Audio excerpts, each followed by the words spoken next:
Hello, everybody. Welcome back to Pages and Pens. My name is Julie. Today I'm here with my 2020 stats video. It looks a little different. Let's jump right into it.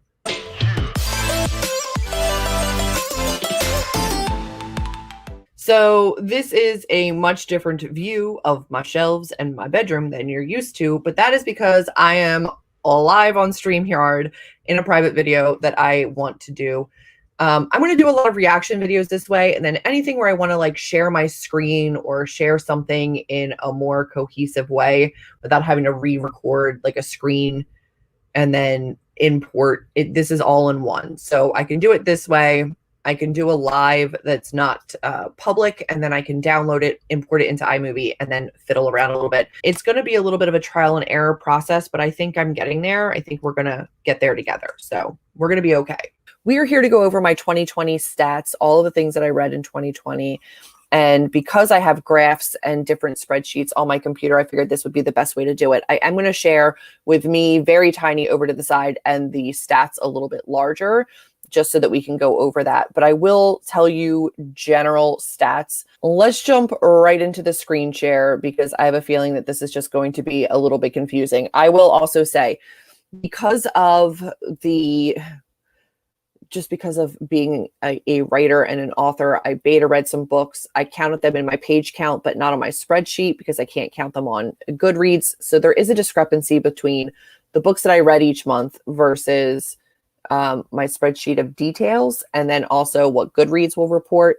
So I also started using StoryGraph this year, and I had imported a lot of stuff from Goodreads, but I didn't go in to see exactly where Goodreads and StoryGraph had a discrepancy. So there's a different number of books on StoryGraph versus everywhere else. Basically, none of my numbers match up.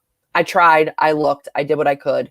I'm not going to drive myself crazy. Next year, I will still have a spreadsheet, but I'm simplifying it a little bit. And then I will also have the StoryGraph. I'm not using Goodreads in 2021, just as a caveat and like a heads up. That's not going to be something that happens. I'm going to be done with Goodreads for a little bit. Move over to the StoryGraph, which is a Black-owned company. It's an alternative to Goodreads. They offer quarter-star ratings. You can track progress. You can categorize your books in a ton of different ways. The reviews are more in depth. I think that the website provides better recommendations. It is not used in any form as a social media platform. You cannot message, you cannot comment. You could basically like somebody's reading status and that's it. You can't DM people. I can't get pervy dudes trying to hit on me there. You can follow people, but I don't know that you can like friend people necessarily. I will have my link to my profile for StoryGraph down below if you want to check that out. I'm going to get tiny. Here we go. 133 books for a total of 37,751 pages. I read an average page length of 284 pages, and I succeeded with my goal of 100 books. In January, I read 17 books. Life had not gone to shit. I was still happy Julie. February, as always, we had a contemporary-a-thon, and it was great. I read 2,535 pages. I read 8 Perfect Murder. You can see the books that I read, right? Like, we get it. There's a wrap-up for that somewhere, a vlog for that somewhere. And then I read a whole bunch of arcs. I did go to ALA in Philadelphia in January, so I was reading a lot of arcs around this time. And oh man, I read 20 books in February. March, things start to get a little bit sketchy. 14 books, not horrible. We're doing good. Through April, I actually did pretty well still. We've got some vlogs here. A lot of these are the YA thriller vlogs. I'm like fully starting to get into my thriller mode here. I'm just going with it. I'm embracing it. 18 books, not bad. May, we had a mini contemporary-a-thon, like a weekend edition of the contemporary-a-thon. That was the last official contemporary-a-thon. So 12 books. A lot of them were thrillers. A lot of them are audiobooks too while diamond painting. I have the Blackathon, which I read everything but Take a Hint, Danny Brown. That happened after that ended. But I did read 6 books that month. July, where I apparently put star ratings on the side. That's not a bad month. Love that for me. August, we read 9 books. We're starting to creep down. I'm starting to write a lot at this point. I'm prepping for Preptober. I'm writing. I'm working. I read 5 books in September. Not bad books either. I liked a lot of those. October, we go to 10 books. I was really just getting it in there before we get to like November, where Nano happened. 2 books. That's it. December, I rebounded a little bit, read 9 books, and a couple of them were audiobooks while I got back into diamond painting after we got done with Nano. So those were my monthly stat breakdowns. But I do have a detailed section of my spreadsheet. The detailed section of my spreadsheet goes over a couple different things. I'll take you through that. It's messy, but like it adapted a lot over the year. I have the book title, how many stars I gave it, the genre, whether it was part of a series, yes or no, whether it was, if yes, whether it was the beginning, continuation, or end, and then the age range, so adult, YA, middle grade, etc. A debut author, a new to me author, or a known author, whether I kept it or unhauled it, the format that I own it in, and the format I read it in. Sometimes I own a physical, but I listen to the audio. So right here, you'll see, had a physical copy of Firestarter, but I listened to the audio. The gift, the book was a gift. So how I got it is, did I read it because it was an ARC? Was it on my Nook? Was it on my shelf? Did I buy it new? Was it gifted to me? That goes right here. Whether or not I annotated it. One of my goals for this year was to annotate more than half of the books that I read. I love annotating books. It's important to me that I continue to do that. And then the pub year. I also have the publisher here so I could see which publishers I was reading from the most, whether it's own voices. If so, in what way was it diverse? Was it a reread? Yes or no? And then how did I read it? I don't know why it says that on there, but sometimes it's a buddy read. It's a regular read. It's a readathon, whatever. I categorize it there. So over here, we have my general stats. We're going to look at these. And then I also have graphs, but you can see all of my star ratings, how many DNFs, how many 1-star books, 2-star books, etc. This says I read 130 books. I read 133, but some of the books from the prior screen didn't make it over to this. I just kind of wanted you to see what my spreadsheet looks like. This is what I track every time I finish a book. It's messy, it's chaotic, but this is the way that it's been for me for a couple years now. So this is an overview of all of my star ratings. We can look at the graphs. I think they're a little prettier to look at, and they all do just kind of go through the tabs and tabulate for me. This is because Amber has helped me. Amber makes my spreadsheets, and then I just plug in information, and then whenever anything goes wrong, she jumps in and fixes it for me because she's an actual angel. So here we have my star ratings. Let's take a look at these things. 5-star ratings, I had 38 of those, which is a large percentage, but I had 43 4-star ratings, which makes that the largest rating. 3-star ratings were 31. 2 stars, I had 7. I had 1 1-star and 8 DNFs. So that is my graph for ratings. Not a bad reading year. Like, I'm going to take that every time. Ages read, adult. I read the majority adult this year. 81 books versus 44 for YA and 3 middle grade. This is different than probably any other year that I've been on BookTube, where I definitely read more YA. This year, I definitely transitioned to knowing that I want to be reading adult books, and it shows. This is my annotated versus not annotated. And I will say that out of that, I annotated 81 books and I did not annotate 49. I would say, let's see how many books I listen to in audiobook form, because most of the audiobook reads I don't annotate, but otherwise I think whether it's ebook or physical book, I do. I'm happy with that number. Let's take a look at this colorful pie. These are the genres. These are everything that I read. Sci-fi up here at 8, lovely fantasy right here, 27 books. Fabulist, 1. Graphic novels, I read 8. Contemporary books, I read 27. So fantasy 27, contemporary 27. Pretty even pieces of the pie there. I will also say I did have some contemporary that were also nonfiction, which is my next thing over here at 9 books, but I categorized them only once so that my numbers aren't off. So technically my nonfictions were also contemporaries. This big old guy, 41 thrillers. Like I said in prior videos, I did not at this point separate horror from thriller, from mystery, from suspense, etc. Next year I will separate thriller and horror, but 41 thriller horror books, which is 32% of my reading. I had 1 anthology, I had 6 romance novels, and I had the sci-fi. So we're back around.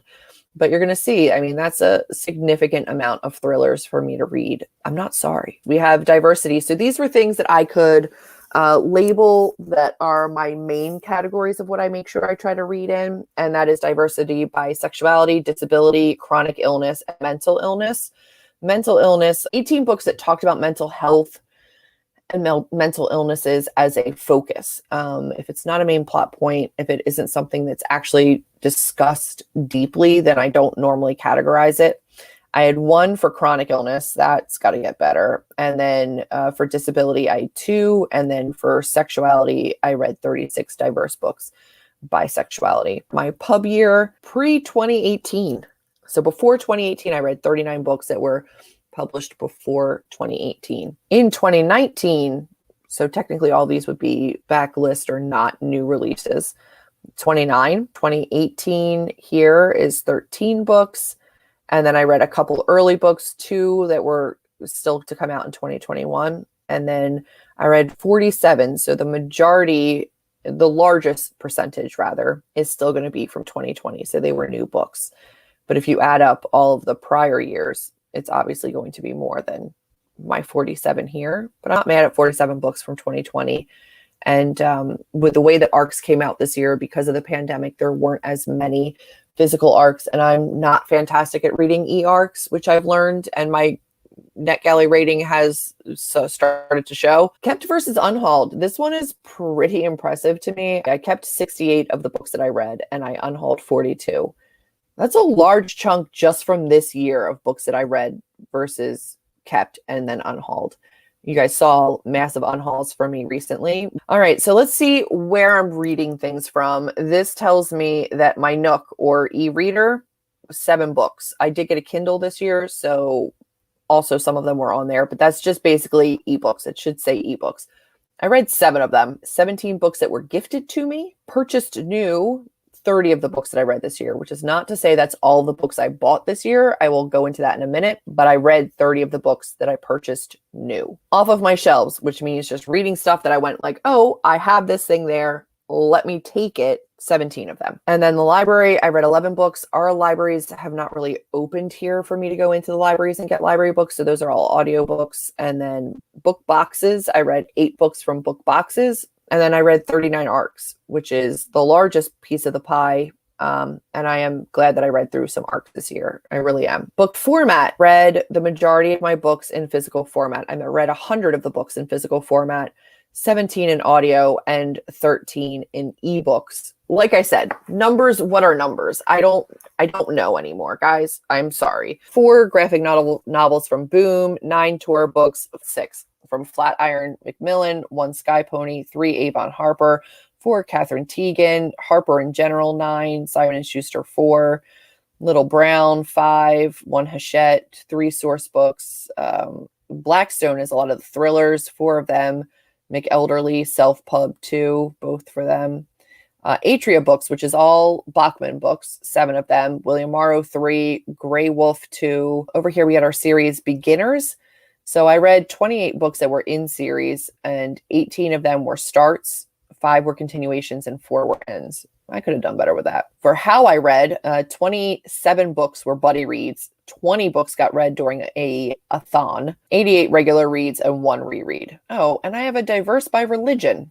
3 of them, which didn't end up on that graph, which is weird. And then 28 by race, which also didn't end up on that graph. But I do track. This is where I tracked my 2020 TBR, Charlie's picks, my picks. So let's look at the books that I bought this year. And then also you can see if I've read them, because I did mark them if I read these things. I try to keep accurate statistics. Do I all the time? No, not always. A total of 50 books for $522.07. I bought 1 sci-fi, 14 fantasy, no magical realism / fabulous books, no graphic novels, 14 contemporaries, 2 nonfiction, 16 thrillers, no anthologies, no historical fiction, 1 romance, and no classics.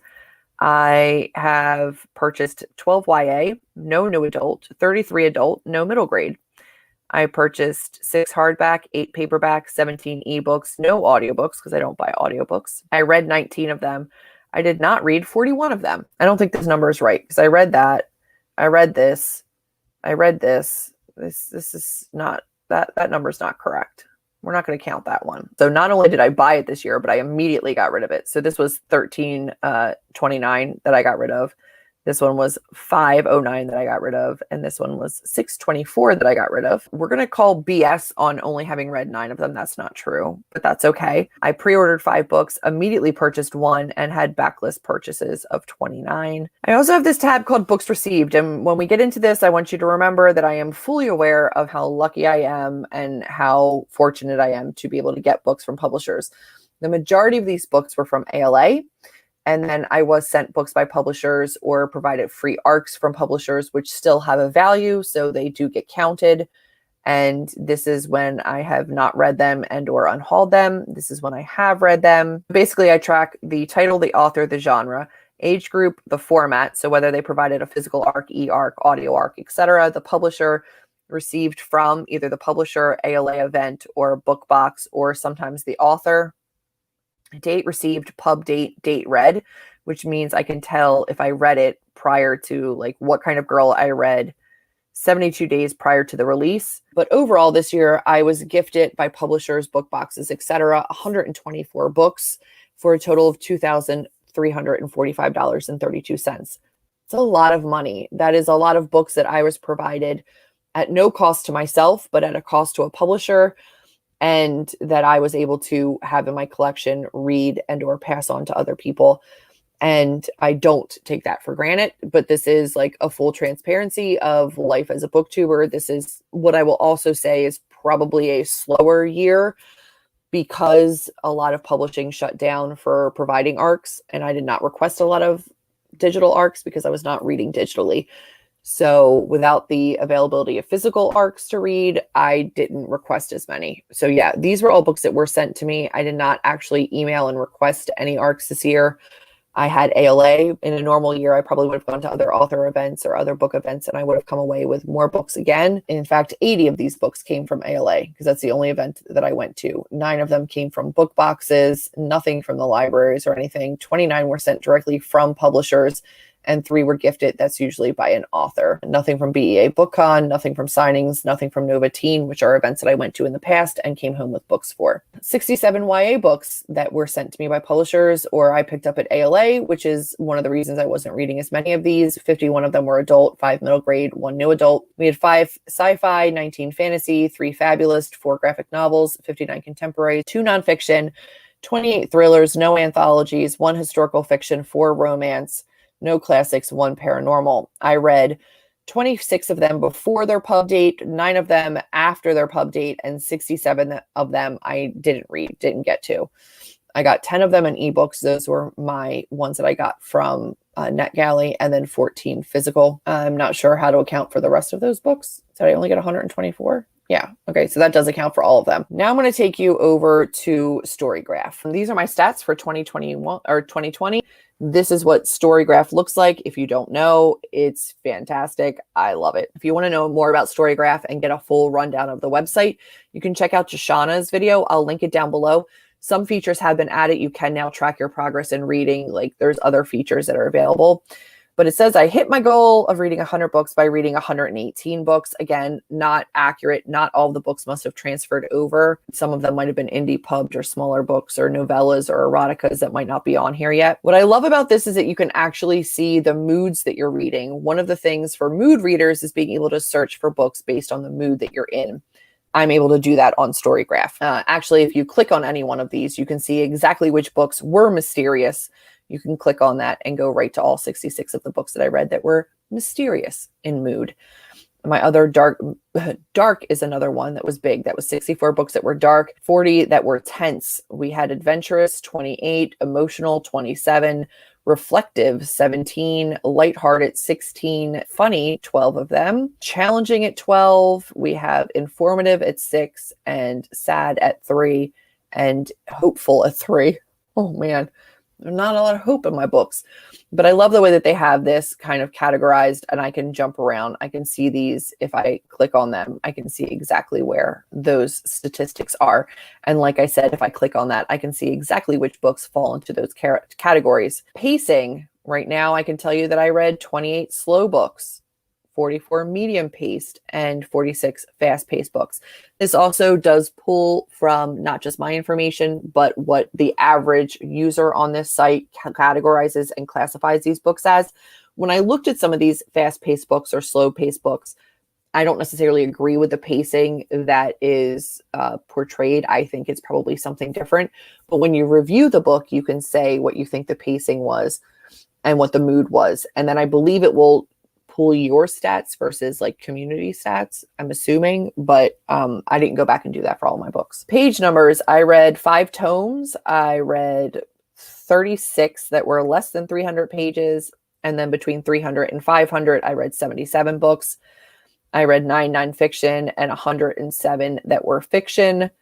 And then here we get some more stat breakdowns. So 36 young adult, 30 thriller.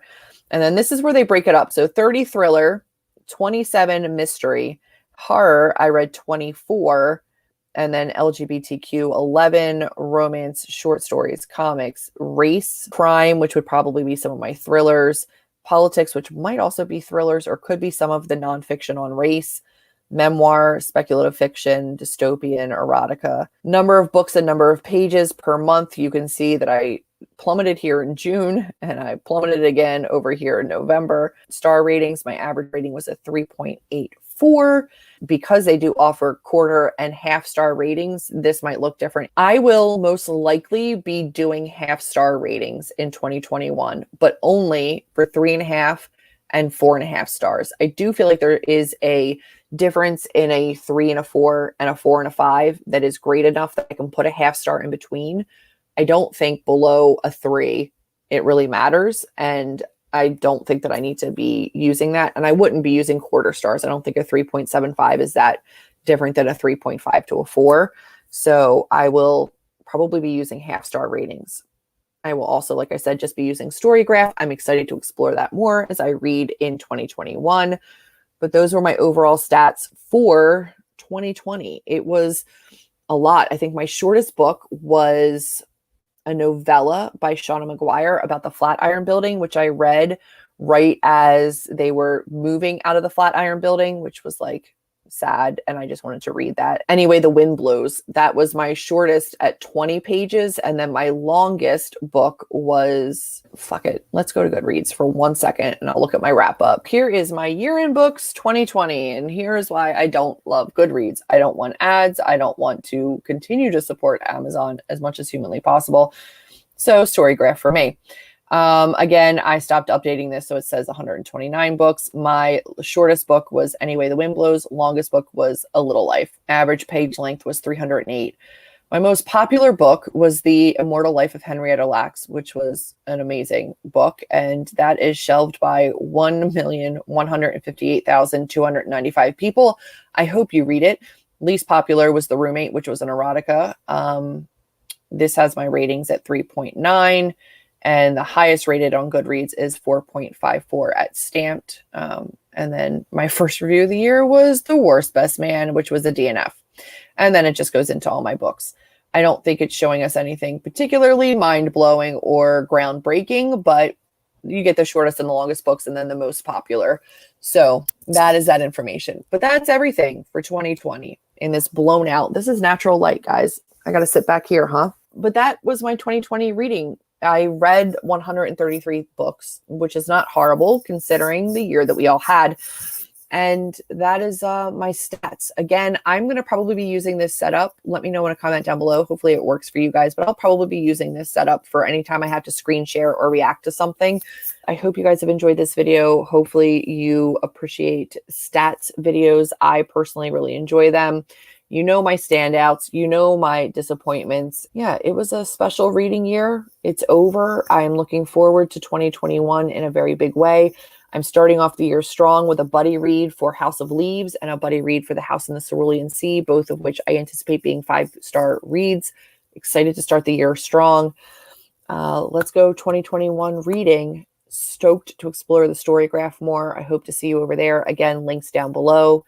And that's going to be all for this video. If you guys liked it, be sure to give me a big thumbs up, click subscribe, and I'll see all of you in my next video. Bye, guys.